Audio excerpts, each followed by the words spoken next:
In a joyous and peaceful kingdom, people gather to witness one of the most majestic moments. Marie, dressed in a wedding gown, walks up the stairs toward Kiros. They are about to be married, but truthfully, Marie was never meant to be the bride. It was supposed to be her older sister. Baron Sheridan has two daughters. The eldest, Anastasia, is cheerful, sociable, and golden-haired. She looks like a princess. In contrast, Marie, the younger daughter, is nothing like her sister. She is tall, often dirty, and acts more like a boy. She spends her days reading books and serving her family like a maid. Each morning, Marie wakes up in a small, dim hut where she lives alone. It's a place far from suitable for a lady. Because their family is poor, there's always work to be done. Marie can only afford a quick bath at the well near her hut before heading to the family's house to cook for them. After cooking and preparing the meals, her parents, along with Anastasia and their youngest brother Cedric, sit together at the well-lit dining table to eat their food. She, however, is left to eat the scraps alone in the dark, dirty kitchen, treated like an outcast in her own family. Even her father's work is passed on to her. At night, Marie balances the family's accounts and signs documents in his name, relying only on a dim lamp for light as the night grows dark. When she finally finishes, she takes a bath at the well and glances up the night sky. Tomorrow is her birthday, and all she wishes for is a good day. The following day, the Sheridan family hosts a grand banquet at their home. Nobles and royals fill the hall, and music plays with celebration.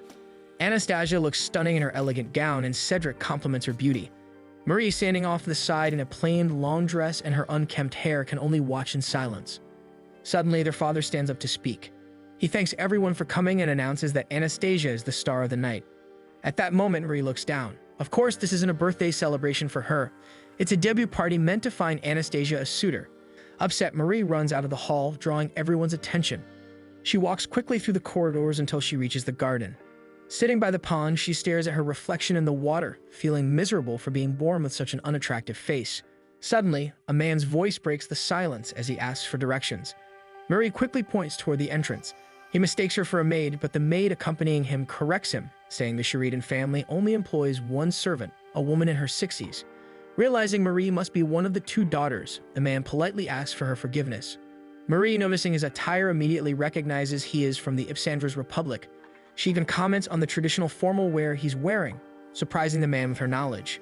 Marie's knowledge of Ipsandrian traditions surprises him. It's rare for anyone outside his country to study their culture. But Marie insists that once someone explores Ipsandrian technology and culture, it's easy to become fascinated. Karas becomes even more intrigued and shares additional details about his formal clothing. Marie joins in, mentioning the tale of the Red Raggedy Cat, a famous story from Ipsandrian folklore. Their conversation flows naturally until Marie recalls her father's warning.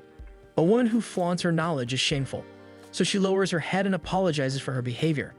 Karas, however, doesn't understand why she's apologizing. Marie wants to explain, but before she can, she panics and tries to run. Karas gently grabs her hand to stop her, and when their eyes meet, Marie freezes. His face is flawless, and it hurts to know she could never match someone like him. Tears well up in her eyes. Karas apologizes again for mistaking her for a servant, but he can't stop thinking about her clothes. Something feels off. There must be a reason why someone like her is dressed like that. Marie simply says she is not lovely. That's why she wears such plain clothes. But before she can leave, Karas gently pulls her closer and tells her she's beautiful. As a response, she tells him where to find her sister, then quickly walks away in tears. She runs through the woods until she reaches her small house. There she finally breaks down. Even after hearing such kind words from someone like Karas, the sadness doesn't leave her. 1 month later, a letter of proposal arrives for Anastasia. It is from Count Granado, a nobleman expected to become a duke. Wealthy and well-connected, he seems like the perfect match in their father's eyes. Delighted, their father immediately tells Marie to write a formal reply and inform all relatives and nearby nobles of the engagement. In private, Anastasia confides in Marie about her unease. She's about to marry a man whose face she doesn't even remember. Worse, rumors claim Count Granado dislikes women. Marie, trying to stay positive, remarks that the letter at least sounded passionate. The mood lightens when they talk about clothes. Anastasia loves designing suits for women, and since Marie is tall, the outfits fit her well. She pulls a suit from her cabinet and makes Marie promise to keep it secret. Their parents once threw them all away after discovering her unusual interest. Marie is stunned to learn about her sister's hidden passion. If their family ever falls into poverty, she'll start a clothing business in the royal capital. She encourages Marie to do the same, nurture her talents, follow her dreams, and live for herself. Marie loves her sister deeply, and Anastasia loves her just as much. But Anastasia unexpectedly dies in a tragic accident on her way to meet Count Granado. All Marie can do now is hold onto the lessons her sister left behind. She remembers how Anastasia once written her the story of the red raggedy cat, and the memory brings tears to her eyes. The book slips from her hands as a sharp slap lands on her cheek. Her mother strikes her, sending her crashing to the floor. In rage, her mother blames Marie for Anastasia's death, shouting that it should have been her instead. She lashes out uncontrollably until their father arrives. He pulls her away, not to protect Marie, but to prevent any bruises from appearing on her face. Her father wants to send Marie to Count Granado for marriage in place of Anastasia. Though she is not as attractive, the family no longer has the resources, having sold off everything for the betrothal. Her father convinces her that this is the only way she can atone, but it does not make sense. She has committed no crime, yet somehow, simply by being born, she already feels like a mistake. Marie and her father travel together to see the Count, and while in the carriage, her father reminds her of everything she needs to do, insulting her from time to time. Marie simply agrees to everything he says. She tries to fake a smile, but even that gets mocked by her own father. Upon arriving at the castle, the guard refuses to let them in despite the letter they had sent. A maid steps in, explaining that the letter only arrived that morning, putting them in a difficult situation. Gregor, Marie's father, loses his temper and is about to attack the maid, but she is well equipped, pinning him to the ground in an instant and ordering him to leave. Just then, Marie steps out of the carriage, seeing the situation unfold. She asks for their forgiveness, and as she lowers her head, the veil covering her face slips off. The maid immediately recognizes her as Lady Marie and instructs Thomas, the guard, to send a message to the Count. Introducing herself as Mio, the maid leads Marie inside. Upon hearing that Anastasia's younger sister has been sent in her place, the Count becomes furious and initially demands Marie be turned away. But the moment he sees her face and recognizes her, his demeanor shifts. Marie is stunned to realize that the man she met at the banquet is actually Count Carlos Granado. Kiros, equally speechless, takes a long look at her. Gregor steps forward to explain Anastasia's death. Though Kiros appears saddened, his attention now lingers on Marie.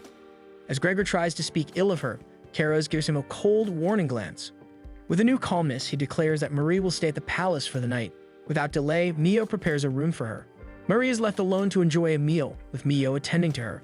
Curious about her father's whereabouts, she's informed that he is currently in a meeting with Kiros. As they chat, Mio prepares tea, which Marie quickly recognizes as a traditional blend from Ipsandros. She even names the correct spices, impressing Mio with her knowledge. One sip and Marie is immediately taken aback by the depth of its flavor, leaving Mio overwhelmed by her genuine appreciation. Their quiet conversation is soon interrupted when Kiros knocks at the door. Marie rushes to him, quickly bowing to apologize for her father's earlier conduct. When she asked about him, Kiros explains that her father has already departed, taking the betrothal gifts with him, to offer them at Anastasia's grave. Marie prepares to excuse herself, but Kiros stops her. He gently asks if she is being mistreated at home. The question stuns Marie.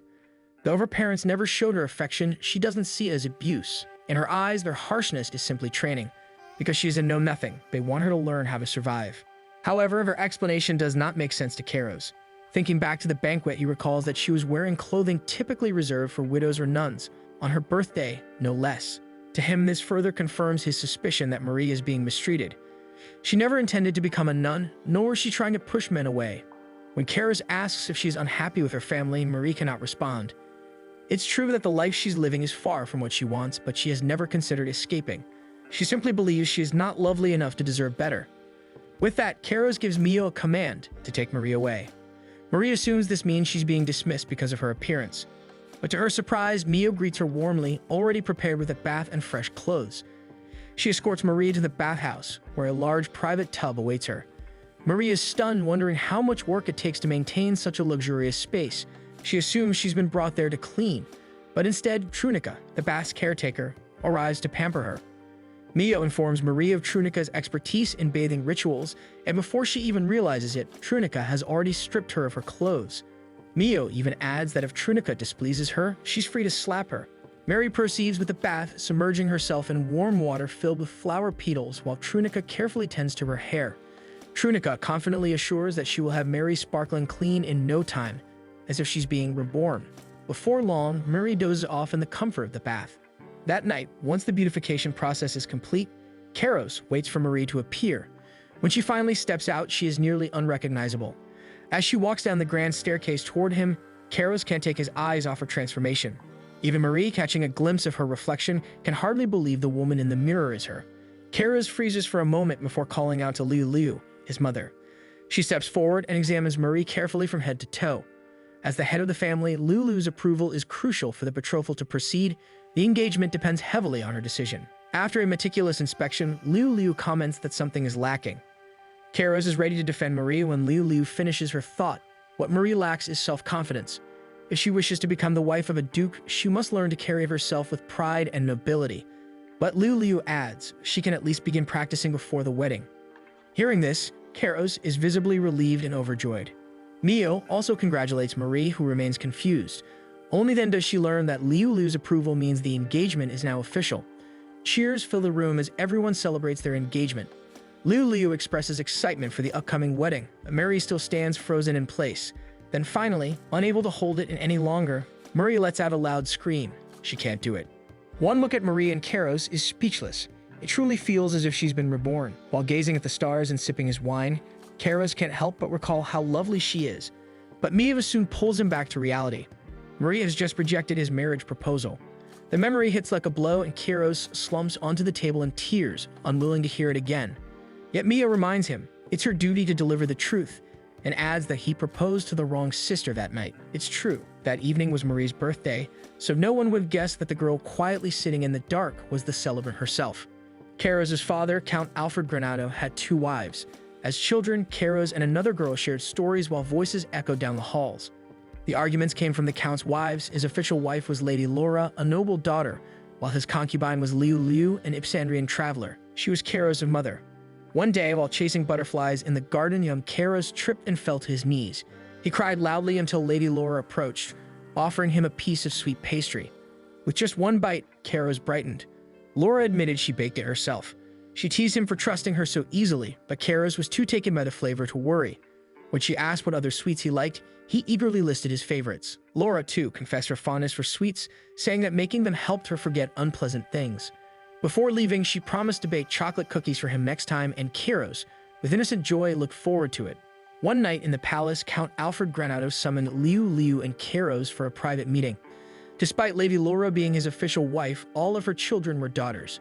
That meant only Kairos, the son of his concubine Liu, could inherit the dukedom. Liu and Kairos were both stunned by the declaration, but the one most shaken was Lady Laura, who had been quietly eavesdropping outside the door.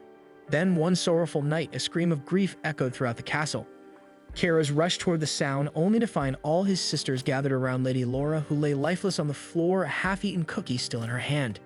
Beside the basket of sweets was a small vial of poison. The sight stunned Kairos. The woman who had shown him such kindness had chosen death of her own will. In the aftermath, Liu was offered the title of the official wife, but she refused. She chose to leave the duke, taking Kairos with her. Over the years, Kairos earned the title of count through his own merit. Yet he held no fondness for noble society. He avoided high-class gatherings, dismissed marriage proposals from noble daughters, and tore up any invitations that bore the names of old families. At last, Kairos made a rare appearance at one of the noble parties. Louis-Philippe, his friend, teased him for finally showing up, though Kairos reminded him that he only came because Louis-Philippe had personally invited him. As they chatted, Louis-Philippe casually handed him an invitation, this one from a rural baron. Apparently, the baron had sent one to every bachelor among the noble houses. The Shatterin family's financial struggles were well known. It was obvious to everyone that the so-called birthday celebration was merely a facade to showcase the baron's daughter for potential marriage. Kairos found the gesture distasteful, but still, rumors claimed the baron's daughter was a rare beauty. Louis-Philippe, already engaged, had no plans of going. Kairos, however, though free to attend, chose not to. As he mulled it over, a blonde woman approached with a plate of sweets. He accepted one, and she quickly turned shy and retreated. Kairos knew he was a favorite among the ladies, but only because of his title and fortune. Beneath that, he knew that these ladies despised their heritage. Most noble daughters saw Ipsandros as a land of barbarians, and the whispers echoing through the grand halls only confirmed that. Though Louis-Philippe sympathized with him, he also reminded Kairos that he couldn't remain a bachelor forever. Without a wife, there would be no one to continue the duke's line. As Louis-Philippe departed, he remarked that he was eager to see the kind of woman who could finally move Kairos' heart, but Kairos doubted such a woman even existed. Still, Louis-Philippe's words lingered. Glancing at the invitation on the table once more, Kairos began to reconsider. Perhaps the daughter of a struggling household might be the practical answer. If it were to be a marriage of convenience, then he might as well choose someone easy to manage. Kairos had never believed he'd find love until that night. Marie's fascination with Ipsandrian culture had disarmed him completely. He had fallen for her, yet somehow he let her slip away. At the gathering, he spotted Baron Shatterin happily entertaining fellow noblemen. When Kairos inquired about the Baron's daughter, he was directed toward a blonde girl, the celebrated star of the night. The Baron had 2 daughters, he was told, the elder, Anastasia, and the younger, Marie. But tonight was Marie's birthday. If this girl in front of him was the center of attention, then the quiet girl he'd spoken with must have been Anastasia. With this, he rushed through the estate, searching every corridor, every garden, but no matter how far or fast he ran, she was nowhere to be found. With that, Kairos penned a formal letter requesting the hand of Baron Shadowrun's elder daughter, Anastasia. When he received a reply, he spared no expense preparing for her arrival. Jewels, dresses, maids, even a body pillow to cradle in his restless nights. He was eager, almost desperate, to offer his fiancée the best life. But then tragedy struck. News came that her carriage had fallen. His heart shattered. That's when the truth surfaced. The woman he met before, the one he mistook for Anastasia, was actually Marie, the younger daughter. Now back in the present, Mio is still trying to shake Kairos from his melancholy. He winces. He'd rather not hear it said aloud. But Mio doesn't let up. She reminds him how he turned his back on Marie when she arrived in her transformed appearance. Worse, on her very first day at the castle, he ordered her sent away. To Marie, Kairos must have seemed disgusted. No wonder she believes he wants nothing to do with her. Kairos hopes that clearing up the misunderstanding will help mend things, and Mio agrees. After all, he's the only one in love here. Together, they head to Marie's quarters, hoping to see her smile this time. Inside her room, Marie stares at her reflection, still stunned that her once tattered clothes and messy hair have transformed her into someone nearly unrecognizable overnight. Her thoughts scatter as a knock sounds at the door. When Mio and Kairos enter, Marie immediately lowers her head in apology. She admits she panicked at the sudden proposal and acted improperly, but Kairos can't understand why she feels the need to apologize. He firmly tells her to stop bowing. When she lifts her face, Kairos sees her clearly and blushes. Mio discreetly steps on his foot to snap him out of it. With a composed breath, Kairos addresses the misunderstanding. He assures Marie that he doesn't hate her, not at all. In fact, he believes she had come to the castle of her own will. Regardless of the confusion and the way things began, his feelings are sincere. He wants her to be his wife. To Kairos' surprise, Marie changes her answer immediately. She explains that the only reason she refused earlier was because she was shocked, so overwhelmed that she couldn't respond properly. She never intended to reject him and, in truth, understood the situation from the start. Marie is well aware of how these things work. She knows Kairos must find a noble woman to marry, and she assumes it must have been difficult. In her mind, the marriage was always one of convenience, and Kairos must have fallen for the beautiful Anastasia. But now, due to the accident, the burden falls on her instead. Marie, the useless younger sister. She accepts her place and even goes so far as to tell Kairos to treat her however he wishes. Kairos is stunned by her self-deprecation and tries to explain. While it's true that he originally sought a political match, his feelings changed. The letter he sent, though addressed to Anastasia, was written with sincerity. Marie nods, saying his feelings for Anastasia were clear, but that's exactly what led her to misunderstand everything. Kairos wants to explain further, but the bell rings, signaling that it's time for dinner, cutting their conversation short. At that exact moment, Marie's stomach lets out a loud rumble, breaking the tension. At the dining table, Marie takes one bite and is instantly surprised by the taste. The food is nothing like the humble meals she's used to. But before she can comment, Kairos sets down his utensils. He can't wait any longer and explains that the letter he sent wasn't addressed to Anastasia by intent. He simply had the names confused. The one he wanted to marry was Marie, the girl he met in the garden that night. Marie tries to respond politely, but Kairos can see that she doesn't believe him. She thinks he's just being careful not to hurt her feelings, and it frustrates him. Deep inside, Marie believes Kairos is only marrying her out of convenience. Sooner or later, she assumes he'll take a concubine, and she'll return to the same life she had before. Still, she doesn't mind. She's lived that way before. She can live it again. As they sit for tea, Kairos gently confesses that he loves her. Mary finds the notion absurd and remains silent. Her lack of response unsettles him, but he presses on. Regardless of how she feels now, their engagement will proceed. The ceremony is set in 3 months, and he promises to handle everything. Before Kairos can leave, Mary voices her wish to return home one last time before the betrothal. She explains that her father only expects her to serve as Kairos' comfort for a night and be cast aside after, not truly believing the engagement will push through. Mary wants to go home to hear whatever final instructions her family may have for her. This only frustrates Kairos further, so he tells her he'll need time to consider it. Not long after, Mio arrives with news. Marie is forbidden from returning home. If any member of her family wishes to visit, they must first seek Kairos' permission. Then Mio gently asks the question she's long held back. Why does Marie believe she is ugly? After a pause, Marie recalls how her parents always made sure she saw her tattered and raggedy reflection in the mirror.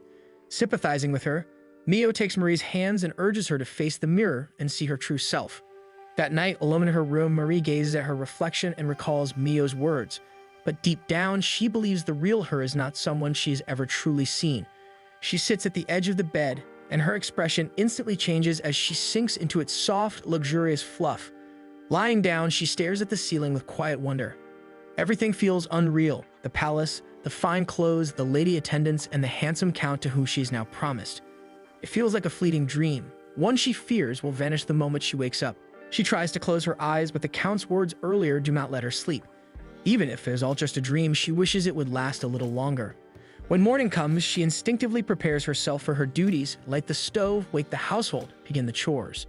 But the glittering light greets her instead. Thinking she is still in a dream, she closes her eyes once more until Mio's voice calling from outside reminds her of reality. Mio enters Marie's room with two lady attendants.